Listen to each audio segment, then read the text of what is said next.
بسم اللہ الرحمن الرحیم۔ محترم جناب، السلام علیکم ورحمۃ اللہ وبرکاتہ۔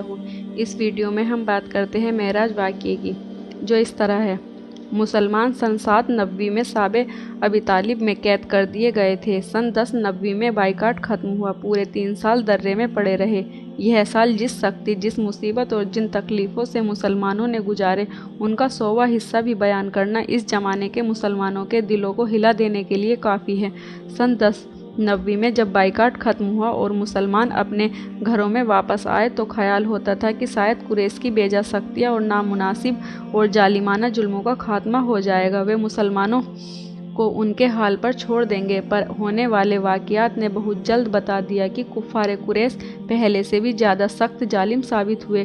حضرت ابوبکر رضی اللہ عنہ قبیلہ بنی تمیم سے تھے۔ یہ قبیلہ قریش کا عزت دار قبیلہ تھا۔ اس قبیلے کا سب سے بڑا اور عزت دار آدمی ہی خون بہا اور تاوان کا فیصلہ کیا کرتا تھا۔ اس زمانے میں حضرت ابوبکر رضی اللہ عنہ اس عہدے پر بٹھائے گئے تھے۔ وہ خون کے جس مقدمے کا خون بہا یا لڑائی کے جرمانے کا جو فیصلہ فرما دیتے تھے، مکہ کے تمام لوگ اور سارے قریش بنا کچھ کہے سنے اس فیصلے کو مان لیتے تھے۔ کسی کو ان کے فیصلے کی مخالفت کرنے کی ضرورت نہ ہوتی تھی۔ آپ مالدار بھی تھے اور بہادر بھی، اور آپ کا قبیلہ بھی بڑا تھا، لیکن آپ کے مسلمان ہونے سے آپ کے قبیلے نے آپ کا ساتھ چھوڑ دیا تھا۔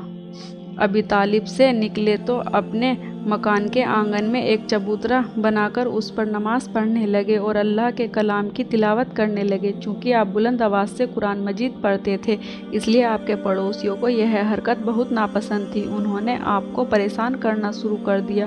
جب وہ موقع پاتے آپ کے مکان میں گندگی وغیرہ پھینک دیتے تھے اور تلاوت کے وقت پتھر اور اینٹیں برساتے تھے، جن سے آپ تنگ آ گئے تھے۔ ایک دن حضور صلی اللہ علیہ وسلم کی خدمت میں حاضر ہوئے اور آپ سے عرض کیا کہ میری قوم کا ظلم اب ہر دن بڑھتا جا رہا ہے۔ وہ نہیں چاہتے کہ میں مکہ میں رہوں، اگرچہ مجھے آپ کی جدائی بوجھ ہو رہی ہے، پھر بھی مصلحت کا تقاضا یہی معلوم ہوتا ہے کہ میں بھی ہجرت کر کے حبشہ میں جا کر قیام کروں۔ حضور صلی اللہ علیہ وسلم نے فرمایا، افسوس، قوم تمام لوگوں کو مکہ سے نکالنا چاہتی ہے۔ ہجرت کرنا تو میں بھی چاہتا ہوں، مگر خدا کے حکم کا انتظار ہے۔ میں نہیں جانتا کہ مجھے کہاں ہجرت کا حکم ہوگا۔ میں نے خواب دیکھا ہے کہ مکے سے روانہ ہو گیا ہوں اور بہاردار علاقے میں پہنچ گیا ہوں، جہاں کھجوروں کے باغ بہت زیادہ ہیں۔ میرا خیال ہے کہ مجھے ایسے ہی علاقے کی اور ہجرت کا حکم ہوگا جہاں زیادہ سے زیادہ کھجوروں کے باغ ہوں گے۔ حضرت ابوبکر صدیق رضی اللہ عنہ نے کہا، بے شک اے اللہ کے رسول صلی اللہ علیہ وسلم، میرا خیال ہے کہ شاید یہ جگہ یمامہ یعنی کہ مدینہ ہو، کیونکہ وہیں کھجوروں کے باغ بہت ہیں۔ میں نہیں کہہ سکتا کہ وہ کون سی جگہ ہوگی۔ آپ نے کہا، اچھا ابوبکر، تم اگر اپنی قوم سے اتنا تنگ آ گئے ہو کہ مکہ میں رہنا مشکل ہو گیا ہے تو خدا کا نام لے کر ہجرت کرو، مگر میرا خیال ہے کہ تم شاید حبشہ نہ جا سکو۔ حبشہ نہ جا سکوں گا تو جدہ میں ہی رہ جاؤں گا۔ حضرت ابوبکر نے کہا، اور جب اور جہاں حضور صلی اللہ علیہ وسلم ہجرت کا ارادہ فرمائیں گے، میں ساتھ دینے کے لیے حاضر ہو جاؤں گا۔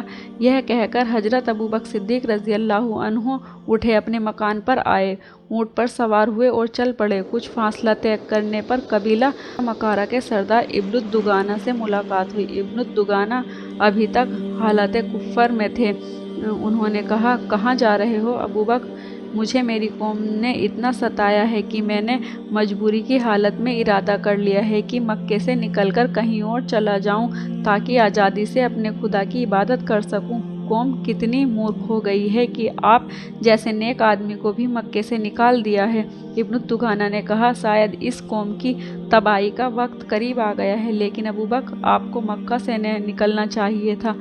آپ ہی بتائیے میں کیا کرتا؟ حضرت ابوبکر نے کہا، تنہا پوری قوم کا مقابلہ کیسے کروں؟ اتنے بڑے شہر میں ایک آدمی بھی مجھے اپنی حمایت میں لینے کو تیار نہ ہوا۔ میں آپ کو اپنی حمایت میں لیتا ہوں۔ ابن الدگانہ نے کہا، آپ مکہ واپس چلیے اور آزادی سے اپنے خدا کی عبادت مکہ میں ہی کیجیے۔ اگر آپ کو کسی نے پریشان کیا تو میں اس کا سر اڑا دوں گا۔